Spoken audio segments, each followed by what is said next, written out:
पुत्र गीता। महाभारत के शांति पर्व में भीष्म युधिष्ठिर संवाद के अंतर्गत पुत्र गीता के रूप में एक प्राचीन आख्यान आता है, जिसमें सदा वेद शास्त्रों के अध्ययन में तत्पर रहने वाले एक ब्राह्मण को उनके मेधावी नामक तत्वदर्शी पुत्र द्वारा ही बहुत मार्मिक उपदेश दिए गए हैं। प्रत्येक मनुष्य का जीवन क्षणभंगुर है। मृत्यु कभी भी बिना पूर्व सूचना के ही आ सकती है।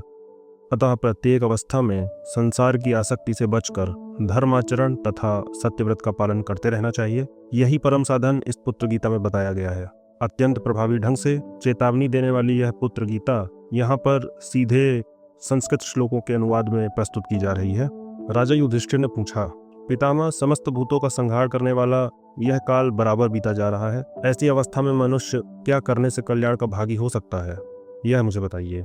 भीष्म जी ने कहा, युधिष्ठिर, इस विषय में ज्ञानी पुरुष पिता और पुत्र के संवाद रूप इस प्राचीन इतिहास का उदाहरण दिया करते हैं। तुम उस संवाद को ध्यान देकर सुनो। कुंती कुमार प्राचीन काल में एक ब्राह्मण थे जो सदा वेद शास्त्रों के स्वाध्याय में तत्पर रहते थे। उनको एक पुत्र हुआ जो गुण से तो मेधावी था ही, नाम से भी मेधावी ही था। वह मोक्ष, धर्म और अर्थ में कुशल तथा लोक तत्व का अच्छा ज्ञाता था।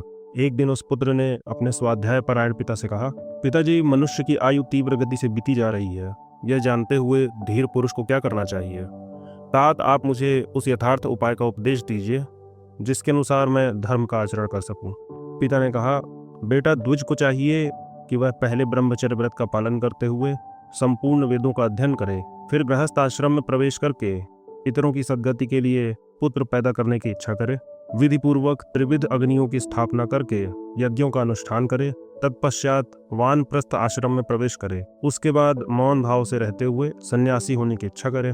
पुत्र ने कहा, पिताजी, यह लोग जब इस प्रकार से मृत्यु द्वारा मारा जा रहा है, जरा अवस्था द्वारा चारों ओर से घेर लिया गया है, दिन और रात सफलतापूर्वक आयुक्षय रूप काम करके बीत रहे हैं, ऐसी दशा में भी आप धीर की भांति कैसे बात कर रहे हैं? पिता ने पूछा, बेटा, तुम मुझे भयभीत सा क्यों कर रहे हो? बताओ तो सही, यह लोक किससे मारा जा रहा है? किसने इसे घेर रखा है? और यहाँ कौन से ऐसे व्यक्ति हैं जो सफलतापूर्वक अपना काम करके व्यतीत हो रहे हैं? पुत्र ने कहा, पिताजी, देखिए, यह संपूर्ण जगत मृत्यु के द्वारा मारा जा रहा है। बुढ़ापे ने इसे चारों ओर से घेर लिया है और ये दिन रात ही वे व्यक्ति हैं जो सफलतापूर्वक प्राणियों की आयु का अपहरण स्वरूप अपना काम करके व्यतीत हो रहे हैं। इन सब बात को आप समझते क्यों नहीं है? ये अमोघ रात्रियां नित्य आती हैं और चली जाती हैं। जब मैं इस बात को जानता हूँ कि मृत्यु क्षण भर के लिए भी रुक नहीं सकती और मैं उसके जाल में फंसकर ही विचर रहा हूँ, तब मैं थोड़ी देर भी प्रतीक्षा कैसे कर सकता हूँ? जब एक एक रात बीतने के साथ ही आयु बहुत कम होती चली जा रही है, तब छिछले जल में रहने वाले मछली के समान कौन सुख पा सकता है?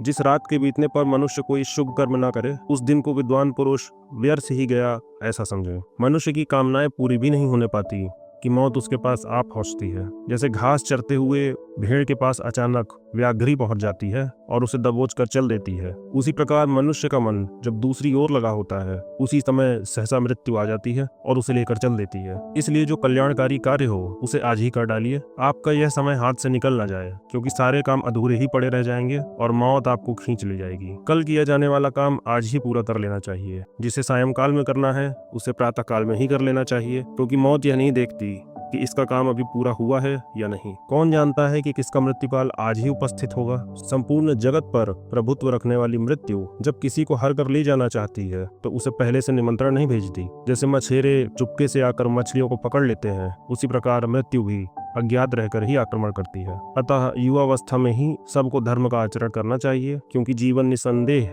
अनित्य है। धर्माचरण करने से इस लोक में मनुष्य की कीर्ति का विस्तार होता है और परलोक में भी उसे सुख मिलता है। जो मनुष्य मोह में डूबा हुआ है वही पुत्र और स्त्री के लिए उद्योग करने में लगा रहता है और करने तथा न करने योग्य काम करके इन सब का पालन पोषण करता है। जैसे सोए हुए मृग को बाघ उठा ले जाता है, उसी प्रकार पुत्र और पशुओं से संपन्न एवं उन्हीं में मन को फंसाए रखने वाला मनुष्य एक दिन मृत्यु के गाल में समा जाता है। जब तक मनुष्य भोगों से तृप्त नहीं होता, संग्रह ही करता रहता है, तभी तक ही उसे मौत आकर ले जाती है। ठीक वैसे ही जैसे व्याघ्र किसी पशु को ले जाता है, मनुष्य सोचता है कि यह काम पूरा हो गया, यह अभी करना है और यह अधूरा ही पड़ा है। इस प्रकार चेष्टा जनित सुख में आसक्त हुए मानवों को काल अपने वश में कर लेता है। मनुष्य अपने खेत, दुकान और घर में ही फंसा रहता है। उसके किए हुए उन कर्मों का फल मिलने भी नहीं पाता, उसके पहले ही उस कर्मासक्त मनुष्य को मृत्यु उठा ले जाती है। कोई दुर्बल हो या बलवान, शूरवीर हो या डरपोक तथा मूर्ख हो या विद्वान, मृत्यु उसकी समस्त कामनाओं के पूर्ण होने से पहले ही उसे उठा ले जाती है। पिताजी, जब इस शरीर में मृत्यु, जरा, व्याधि और अनेक कारणों से होने वाले दुखों का आक्रमण होता ही जा रहा है, तब आप स्वस्थ से होकर क्यों बैठे हुए हैं? देहधारी जीव के जन्म लेते ही अंत करने के लिए मौत और बुढ़ापा उसके पीछे चलने लग जाते हैं। ये समस्त चराचर प्राणी इन दोनों से बंधे हुए हैं। ग्राम या नगर में रहकर जो स्त्री, पुत्र आदि में आसक्ति बढ़ाई जाती है, यह मृत्यु का मुख ही है। और जो वन का आश्रय लेता है, यह इंद्रिय रूपी गौओं को बांधने के लिए गौशाला के समान है। यह श्रुति का कथन है। ग्राम में रहने पर वहाँ के स्त्री, पुत्र आदि विषयों में जो आसक्ति होती है, यह जीव को बांधने वाली रस्सी के समान है। पुण्यात्मा पुरुष ही इसे काट कर निकल पाते हैं, पापी पुरुष इसे काट नहीं पाते। जो मनुष्य मन, वाणी और शरीर रूपी साधनों द्वारा प्राणियों की हिंसा नहीं करता, उसकी भी जीवन और अर्थ का नाश करने वाले हिंसक प्राणी हिंसा नहीं करते। सत्य के बिना कोई भी मनुष्य सामने आते हुए मृत्यु की सेना का कभी सामना नहीं कर सकता। इसलिए असत्य को त्याग देना चाहिए, क्योंकि अमृतत्व सत्य में ही स्थित है। अतः मनुष्य को सत्य व्रत का आचरण करना चाहिए, सत्य योग में तत्पर रहना चाहिए और शास्त्र की बातों को सत्य मानकर श्रद्धा पूर्वक सदा मन और इंद्रियों का संयम करना चाहिए। इस प्रकार सत्य के द्वारा ही मनुष्य मृत्यु पर विजय पा सकता है। अमृत और मृत्यु दोनों इस शरीर में ही स्थित हैं। मनुष्य मोह से मृत्यु को और सत्य से अमृत को प्राप्त होता है। अतः अब मैं हिंसा से दूर रहकर सत्य की खोज करूंगा, काम और क्रोध को हृदय से निकालकर दुख और सुख में समान भाव रखूंगा तथा सबके लिए कल्याणकारी बनकर देवताओं के समान मृत्यु के भय से मुक्त हो जाऊंगा। मैं निवृत्ति परायण होकर शांतिमय यज्ञ में तत्पर रहूंगा। मन और इंद्रियों को वश में रखकर ब्रह्म यज्ञ यानी वेद शास्त्रों के स्वाध्याय में लग जाऊंगा और मुनि वृत्ति से ही रहूंगा। उत्तरायण के मार्ग से जाने के लिए मैं जप और स्वाध्याय रूप वाग यज्ञ, ध्यान रूप मनोयज्ञ और अग्निहोत्र एवं गुरु शुश्रूषा आदि रूप कर्म यज्ञ का अनुष्ठान करूंगा। मेरे जैसा विद्वान पुरुष नश्वर फल देने वाले हिंसा युक्त पशु यज्ञ और पिशाचों के समान अपने शरीर के ही रक्त मांस द्वारा किए जाने वाले तामस यज्ञों का अनुष्ठान कैसे कर सकता है? जिसकी वाणी और मन दोनों सदा भली भांति एकाग्र रहते हैं तथा जो त्याग, तपस्या और सत्य से संपन्न होता है, वह निश्चय ही सब कुछ प्राप्त कर सकता है। संसार में